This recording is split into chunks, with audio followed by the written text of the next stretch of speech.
Hi, welcome to the Sew Along 2020 with a very distinctly Australian theme with GourmetQuilter. I'm Susan Clare, the GourmetQuilter.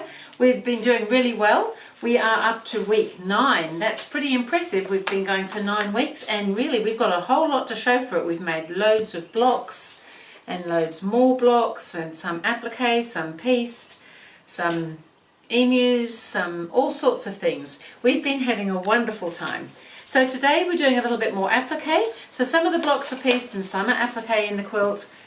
And this one we're doing a cockatoo. So the system is much the same as we've been doing. We've got the applique blocks. We've already made our centres for the blocks. Then we're going to applique them and then we just put the surround on. So this one obviously has already been done. We're making 2 cockatoos, one facing this way and one facing the other way. And it's not a whole lot of difference in colour, but one side is in the grey colour and the rest of the white. And on this one, the same thing, one is grey and the rest are white, but it's a different one. And that's because of where they're positioned in the quilt so that everything sits the way we'd like it to sit. So that's all noted in the pattern. So if you're receiving the pattern, you can get the pattern from GourmetQuilter.com for the Sew Along 2020 for the Australian themed quilt. And it's just a whole lot of fun. So there's a pattern here, everything is on the pattern ready to trace, mirror imaged as well so that we can do them in both directions. It's just too much fun really.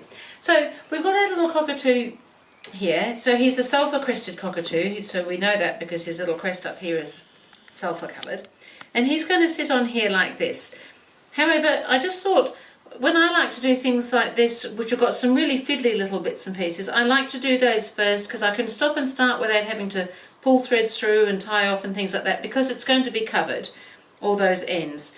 And I also thought that the little crest might be just a little bit tight, so I thought I'd applique that so that you can just see, if you just take it slowly and go around the points carefully and things, that all comes out fine. So I thought we'd just do that, so that you can just see how I'm doing that applique. So because I haven't got the bird's head in the way, I can just start here and come up and go around it all and finish back here, because this whole bit will be covered by the bird's head. I have already done the beak and I've already done his foot and the little branch that he sits on. And so I've got my machine set up with a blanket stitch. I've got an open toe foot on so I can see where I'm going. And other than that, we're all set to go. So just going to come up to this point. It's just a gentle little curve which we can probably just manage. But if it starts pulling too much, we do need to lift, otherwise the stitches go a little bit skew-if, and that's not so good. So come right up to the very point, leave the needle down and swivel, and then stitch back onto the point of the crest and then back again. That's that sort of in stitch that it does, and then start coming down the other side, and you'll find that that works in general really well for these tight points.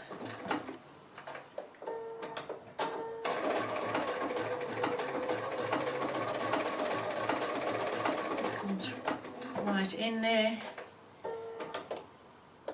And then you can really just keep going just the same, just making sure that your stitches always should go in at right angles to the edge. So if the edge is curving, stitches need to move around a little bit too, otherwise they become quite slanted, and it's not overly important, but it does make a difference.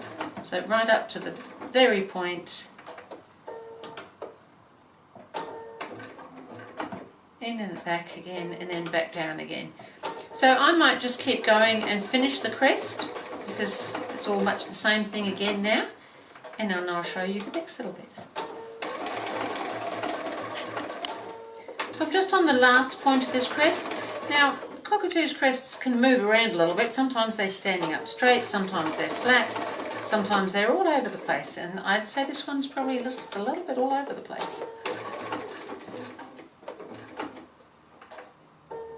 I'm just on this last little point here that's doing its own thing out the back here.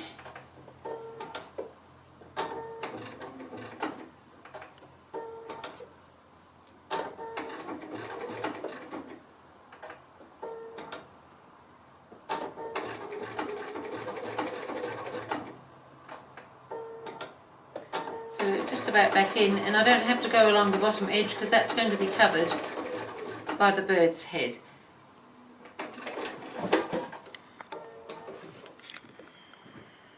So I think that looks pretty good. We've got nice points on it sitting up here.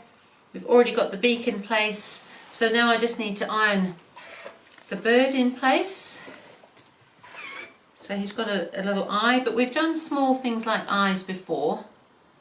Now the other thing I should mention too on this particular pattern, in the picture here, it's showing that the bird's fitting within this space. In actual fact, his tail is sitting just a little bit beyond. He just was somehow a different size for some obscure reason. He obviously had perhaps a little bit more dinner or something.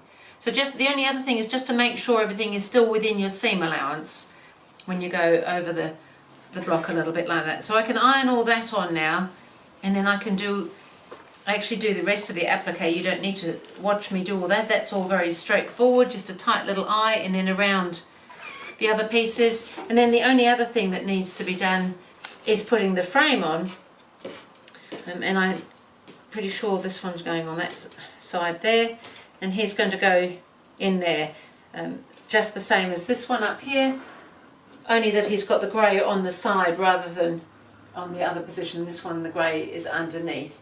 So I will go ahead and do that later. I think that's pretty much it, just the 2 blocks this time.